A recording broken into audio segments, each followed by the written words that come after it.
Irmãos, essa noite nós vamos falar sobre algo que talvez não seja novo para a gente. Todos nós já ouvimos. Mas a palavra do Senhor, ela se renova a cada dia, não é verdade?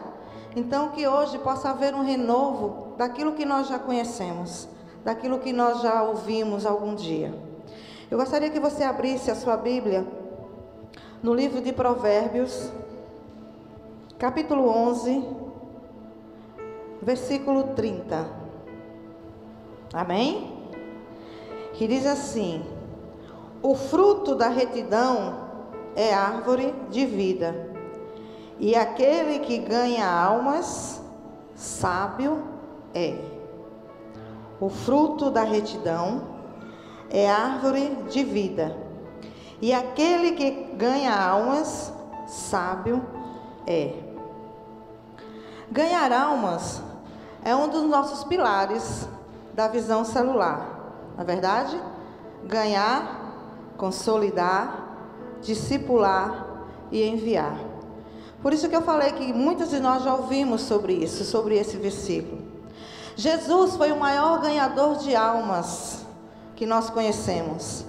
Ele era ganhador de almas por excelência. Ganhar almas, para que isso aconteça, precisamos falar do amor de Cristo. Precisamos pregar o Evangelho. E nós temos uma função muito especial para isso. Eu gostaria também que você abrisse no livro de Mateus 28, 19. Livro de Mateus 28, 19.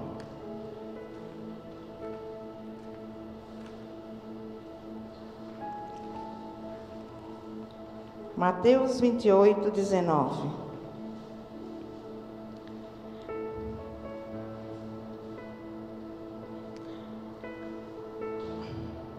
A palavra do Senhor diz assim: portanto, ide e façam discípulos de todas as nações, batizando-os em nome do Pai, do Filho e do Espírito Santo.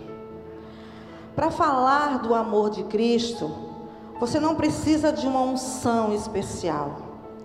Você não precisa ser líder de um ministério. Você não precisa de vir do alto uma unção especial ou que imponham a mão sobre a sua cabeça. Você já tem algo que o Senhor te deu. Você tem o ide. Ide e pregai o Evangelho. Ide e fazei discípulos. O ide de Cristo nós já temos. Precisamos tomar posse disso.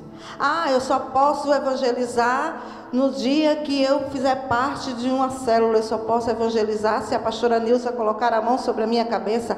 Eu só posso evangelizar se eu fizer parte de um ministério da igreja. Quem disse isso? O ID, ele já nos dá o comando de evangelizar, de ganhar almas para Jesus. Quando você fala do amor de Cristo para alguém, quando você prega o Evangelho, você está dizendo para aquela pessoa a importância que é viver debaixo do amor de Deus. Isso é especial. Quem era você antes de Cristo? Quem era eu antes de Cristo? E isso que nós vivemos hoje, não podemos ficar só para nós, nós temos que passar adiante. Nós temos que levar a outras mulheres esse amor tão valioso que é para nós. Esse amor que nos constrange, esse amor que nos abraça, esse amor colhedor, não pode morrer em nós. Nós temos que levar a outras vidas esse mesmo amor. E isso é cumprir o ID. E isso é levar amor a outras pessoas. Para que as pessoas venham e conheçam a Jesus e se convertam e se arrependam dos seus maus caminhos, precisamos ir até ela e falar desse mesmo amor que um dia nos alcançou e que nós temos Ele na nossa vida até hoje. Não podemos ficar acomodados no nosso cantinho. Não podemos ficar acomodadas na nossa célula. Não podemos ficar acomodada dentro das nossas casas. Precisamos sair e levar esse evangelho. Porque a palavra nos diz que quando nós fazemos isso, nós somos o quê? Sábias. Quantas mulheres sábias nós temos aqui nessa noite? A mulher sábia, ela leva o ide aonde quer que ela vá.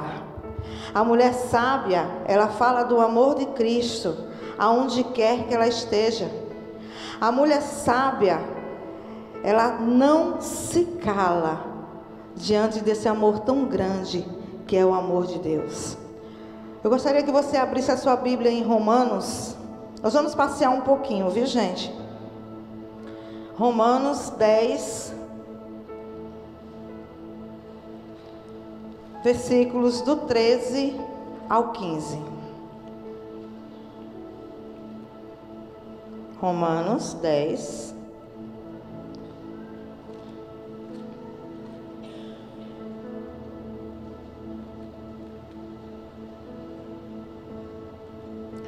do 13 ao 15.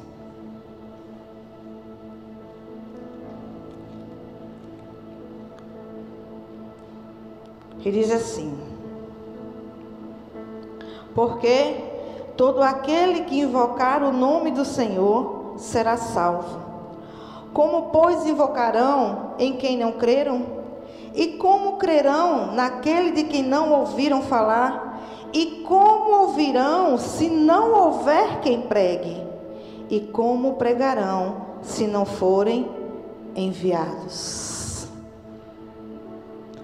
Como que as mulheres lá fora ouvirão falar do amor de Cristo se eu e você não nos dispusermos a sair das nossas zonas de conforto e falar do amor de Cristo para elas? Como elas ouvirão se não há quem pregue? Como elas irão clamar se nós não vamos até elas para falar desse amor? Ide e fale desse amor. A palavra de Deus nos diz isso. Jesus foi o maior ganhador de almas de todos os tempos. E também nos ensinou e ensinou aos seus discípulos a serem ganhadores de alma também. Ele disse a Simão Pedro: não temas, eu vos farei pescadores de homens. Nós somos pescadores de almas, nós somos pescadoras de homens. Nós somos como Pedro. E isso está lá, depois você lê em Lucas 5:10. E ele falou isso para Pedro. Talvez ele nem acreditou na hora. Talvez ele dissesse: logo eu, ganhador de almas. No primeiro sermão de Pedro, a palavra diz que ele ganhou quase 3.000 almas para Jesus. No primeiro sermão. Ele tomou ou não tomou posse da palavra? Tomou ou não tomou? Tomou. E isso é um exemplo para nós. Tomarmos posse dessa palavra, do ide, do ganhar almas, para sermos sábias. Ah, pastora, mas a senhora fala isso porque a senhora não conhece a minha mãe, o meu pai, o meu esposo, os meus filhos, as minhas filhas. Não é fácil falar de Jesus para eles. Deus deixou um chamado para cada uma de nós. E somos nós que temos que ir a essas pessoas e falar de Jesus. E o que estamos fazendo com esse chamado? Vamos às nossas células, participamos das nossas células. Viemos aos cultos, participamos dos cultos. E só? E as oportunidades que Cristo tem te dado de falar do amor dele dentro do teu trabalho. E as oportunidades que Cristo tem te dado de falar do amor dele dentro da tua faculdade, na tua escola, na casa do teu vizinho, do teu amigo. O que você tem feito com essas oportunidades que Deus tem te dado de falar do amor dele?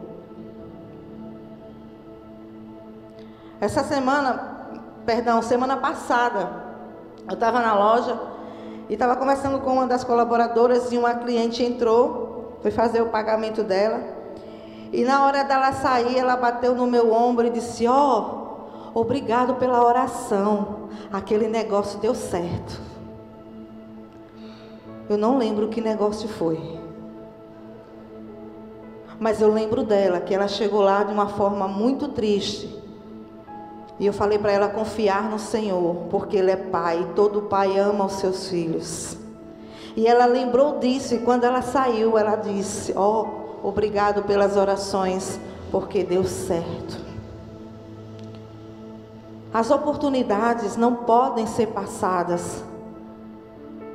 Se você trabalha com pessoas, não deixe de falar do amor de Cristo para essas pessoas. Eu sei que nem todo mundo tem a mesma oportunidade que eu tenho, e eu louvo a Deus por isso. Por todas as manhãs, antes de abrir a loja, eu poder fazer um devocional dentro da loja com as colaboradoras. Eu sei que nem todo mundo tem essa oportunidade, mas Deus dá oportunidades de outra forma. E você está fazendo o que com essa oportunidade que Deus te dá? Deixando passar? Deixando as vidas morrerem? Deixando as vidas não conhecer a Jesus por timidez? Ou porque acha que não tem capacidade? Quando Cristo disse a Pedro que ia fazer dele pescadores de homens, Ele fez, e Ele faz de mim e de você pescadores de almas. É só tomarmos posse disso. Eu e você fomos chamadas para darmos frutos, como bem está escrito em João 15:8, que fala da parábola da videira. Gracinha já iniciou falando sobre isso, que nós temos que estar na videira, né? Porque Ele é a videira e nós somos os ramos. E todo fruto, ou a maioria deles, partem de uma semente. A semente é quando você fala de Cristo e ela fica lá guardadinha. A semente é o pregar o Evangelho. O fruto, ele parte de uma semente. Você tem semeado na vida do outro? Você tem semeado, mãe, na vida da tua filha?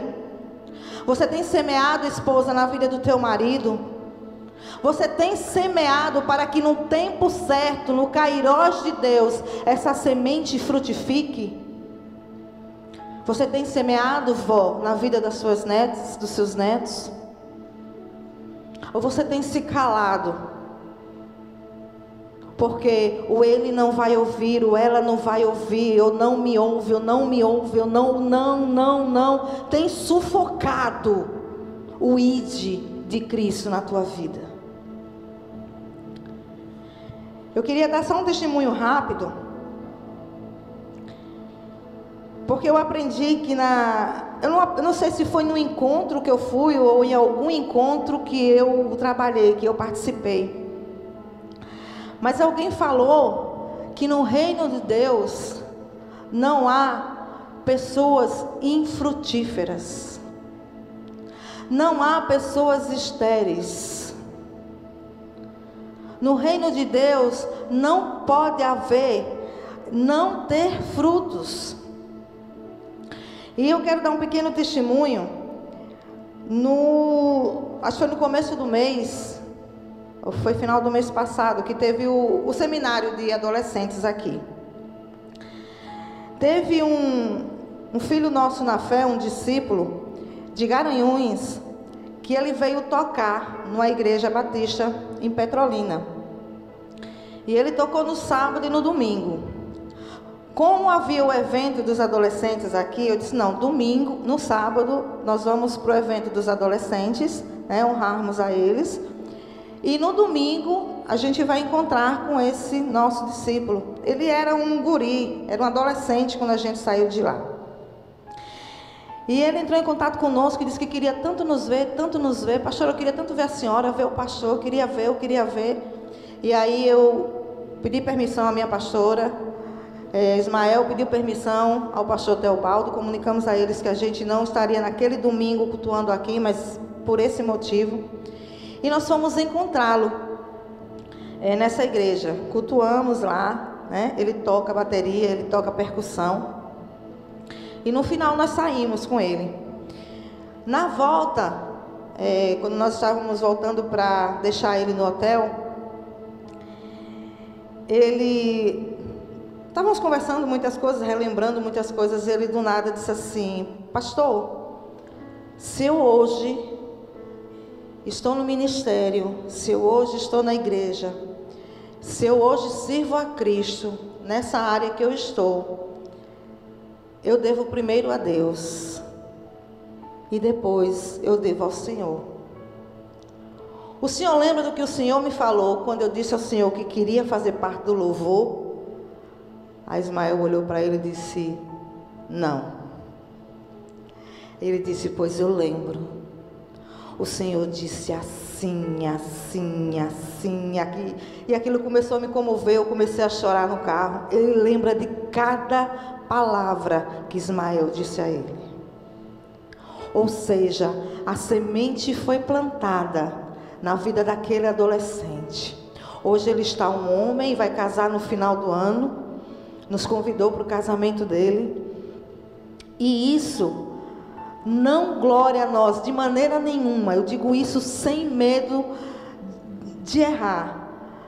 Mas é gratificante. Eu não posso dizer que não é. Saber que a gente fez parte lá atrás da sementezinha que Deus foi regando, e veio outro pastor e foi regando, e veio outro pastor e foi regando, e ele hoje é um jovem na presença de Deus, que tem um ministério.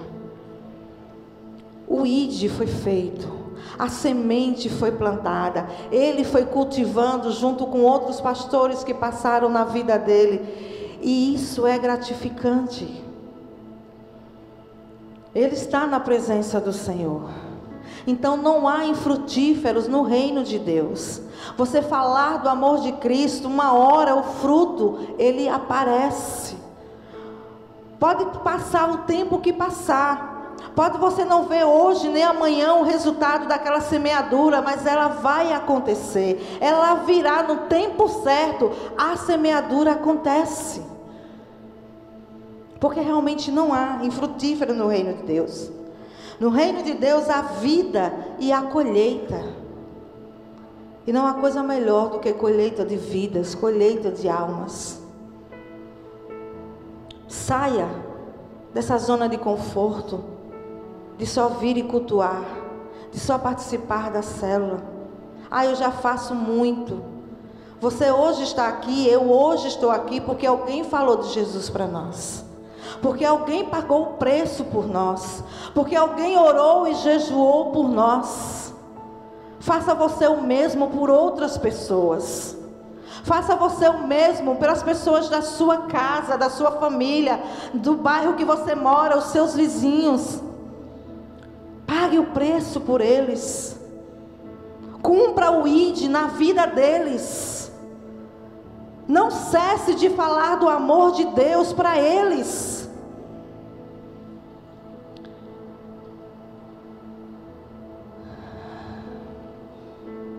Talvez você pense aí, né, pastora? Como eu falei anteriormente, é fácil. É fácil falar. A senhora tem uma família evangélica. Seu esposo é pastor, seus filhos são da igreja. Mas eu não vim de um lar evangélico.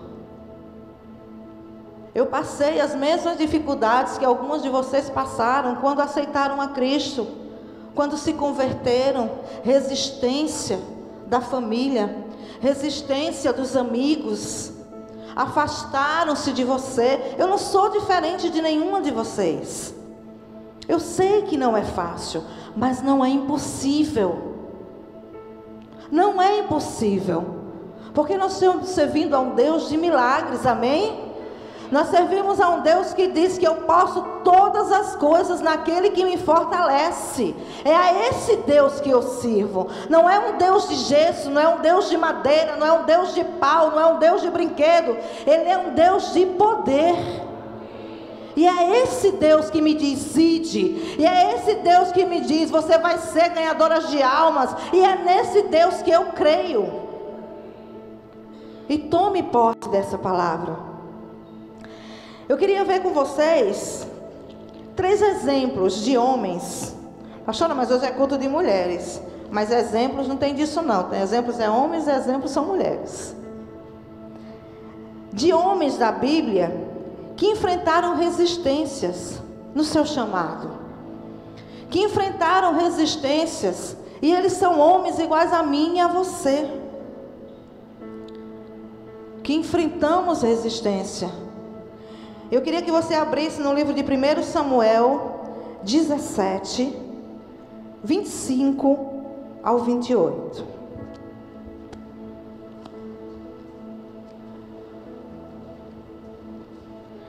Primeiro Samuel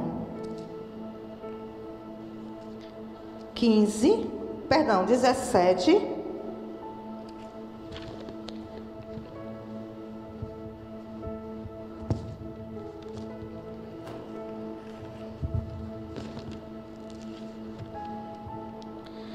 do 25 ao 28.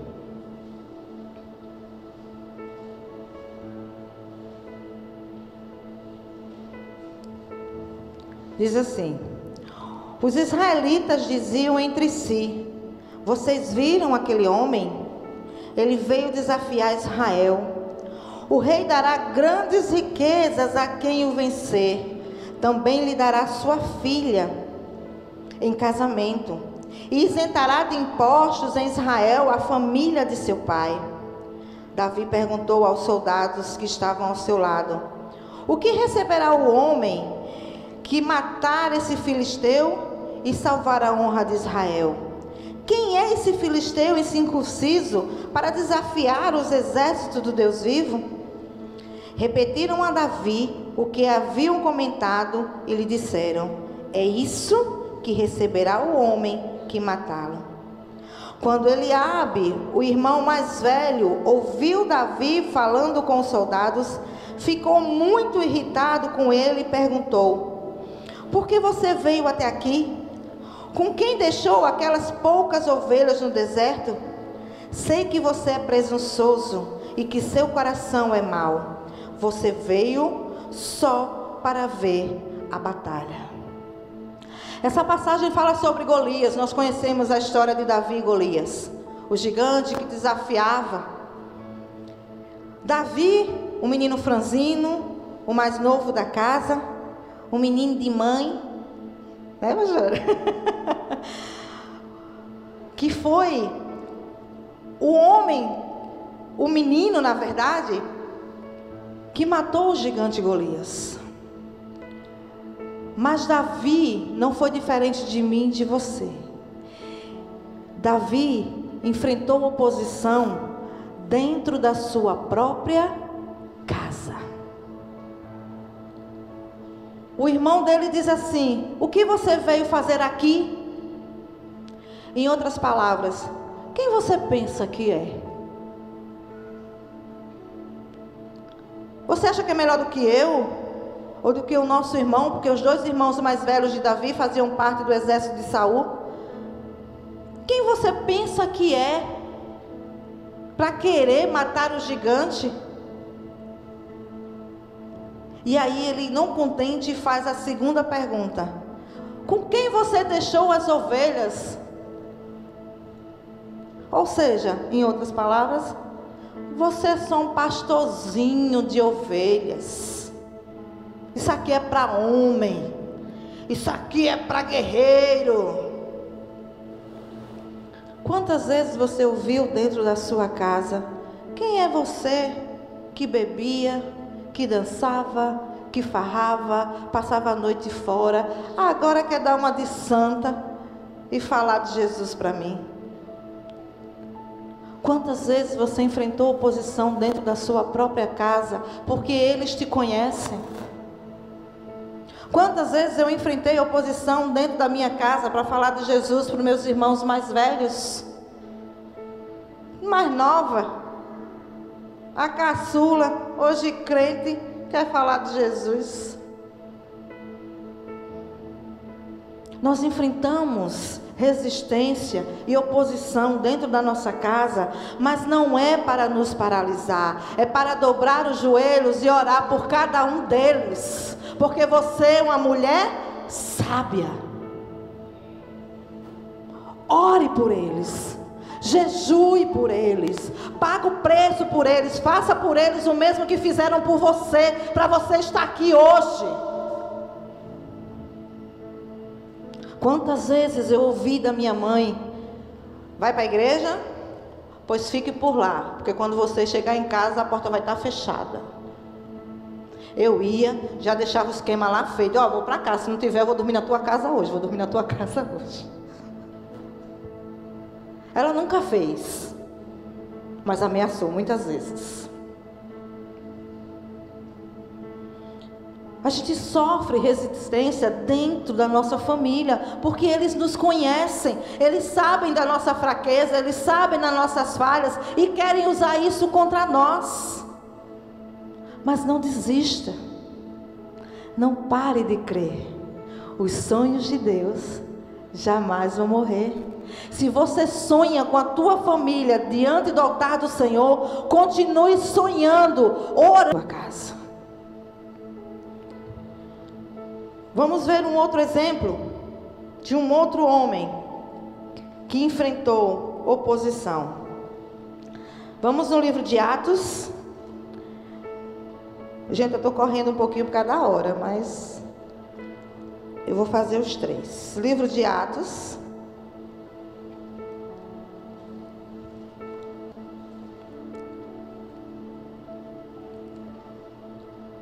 Capítulo 9.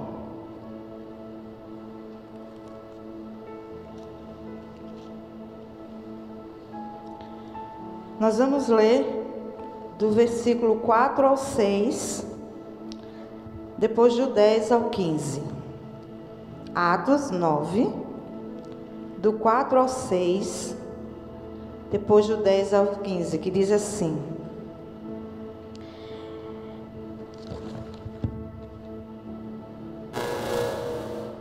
Ele caiu por terra e ouvia uma voz que lhe dizia: Saulo, Saulo, por que você me persegue?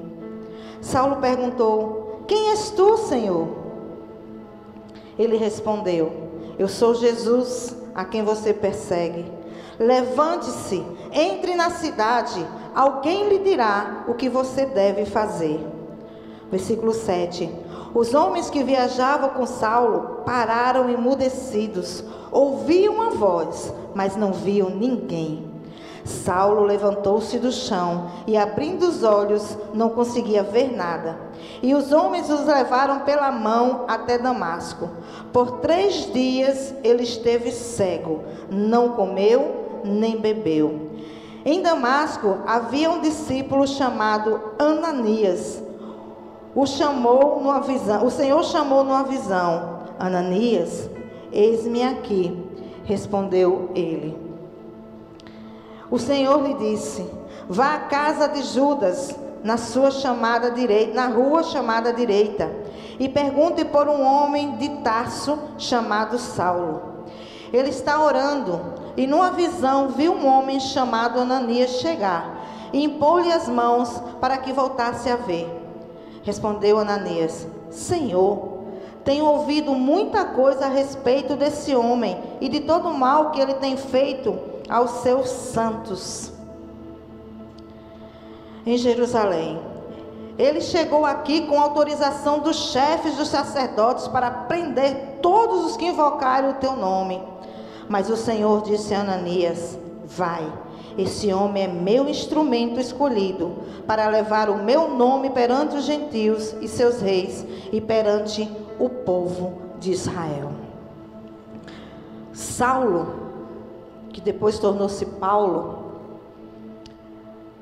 enfrentou oposição dentro da própria igreja. Senhor, Saulo, o homem é ruim, o homem é cruel, o homem mata aqueles que falam do teu nome, ele dá ordem, mata, arranca a cabeça, manda matar e mata. Saulo, eu ir lá e pôr as minhas mãos sobre ele? Ananias resistiu ao mandar de Deus. Ele resistiu à autoridade. Saulo enfrentou oposição dentro da igreja. Eu espero não estar falando nada de errado, mas às vezes, por falta de sabedoria, por falta de conhecimento, você ouviu uma palavra que te paralisou dentro da própria igreja, né? Você ainda é tímida, você talvez não saiba falar. Não, vamos comigo, porque você sozinha não vai saber fazer. Talvez isso te feriu, te machucou. Mas hoje eu quero te dizer que você pode romper com isso. Se essa palavra, se houver, talvez nem haja, mas eu quis trazer esse exemplo, ou se futuramente você vier enfrentar algum tipo de oposição dentro da igreja, cumpra o ID de Jesus. Às vezes naquele dia foi uma palavra que foi mal colocada, uma palavra que foi mal entendida, não foi nada intencional, mas você já não estava bem e aí se machucou com isso. Cumpra o ID aonde quer que você vá. Cumpra o ID em todo e qualquer lugar, em tempo e fora de tempo. Seja sábia para ganhar almas. E para encerrar, o terceiro exemplo de homem, que é o mais importante, mas eu deixei por último, Jesus. Jesus enfrentou a oposição do próprio Satanás, do início ao fim do seu ministério. Quando Jesus separou 40 dias e 40 noites para jejuar, Satanás foi lá e disse assim: se tu és o Filho de Deus, transforma essas pedras em pães. Se tu és o Filho de Deus, lança-te daqui para baixo, afrontando Jesus. E no final do seu ministério, quando Jesus está pendurado na cruz, ao lado de 2 ladrões, Satanás ainda usa um deles para dizer assim: se tu és mesmo Filho de Deus, salva-te a ti e a nós também. Só que Jesus sabia quem ele era em Deus. Você precisa saber quem você é em Deus, para que todo medo, todo receio, tudo aquilo que te paralisa, bata em retirada da tua vida, e você abra a boca para falar de Jesus, em tempo, em fora de tempo, e em todo e em qualquer lugar. Fomos chamadas para isso. Fomos chamadas para frutificar. Não pode, amadas, não pode o amor de Cristo morrer em nós. Não pode ficar em nós esse amor tão grande, que cabe tanta gente lá dentro. Precisamos aprender a acolher, precisamos aprender a abraçar o Evangelho, precisamos aprender a falar do amor de Jesus para todos. Fácil não é, impossível menos ainda. Podemos falar do amor de Cristo cantando, podemos falar do amor de Cristo no nosso exemplo de ser, de viver, de agir, de falar. As pessoas olham para nós. As pessoas querem ver Cristo em nós. E nós podemos levar o ID de Cristo aonde andarmos, aonde passarmos. Quantas estão dispostas a cumprir o ID de Cristo? Não, vocês não me ouviram. Quantas estão dispostas a ouvir o ID de Cristo? Então convide a tua vizinha, a tua mãe, a tua tia, a tua avó, para a célula que você faz parte. Traga elas junto com você. Convide-as para cultuar. Porque nós bem sabemos, né, pastora, que às vezes as pessoas, elas são simpatizantes da célula, mas às vezes ela ainda não quer vir na igreja. Não é verdade? Elas vão à célula, mas quando a gente diz vamos para a igreja, ela tem uma certa resistência. Não é isso, Estefânia? A gente sabe disso. Então acolha, chame para a célula, que é aquele lugar de acolhimento, onde a gente ri, onde a gente brinca, onde a gente faz uma dinâmica, e ali ela vai se soltando, e ali ela vai gostando de um, conversando com a outra, e ali ela vai realmente gostando, e aí para vir para a igreja, é no estalar de dedos. Seja frutífera. Se una, seja uma com a sua líder de célula, seja uma com a sua pastora, seja uma com a sua irmã em Cristo, seja uma para andarmos em novidade de vida, levando o amor de Deus a toda criatura. Amém? Que o Espírito Santo de Deus fale mais ao seu coração sobre isso.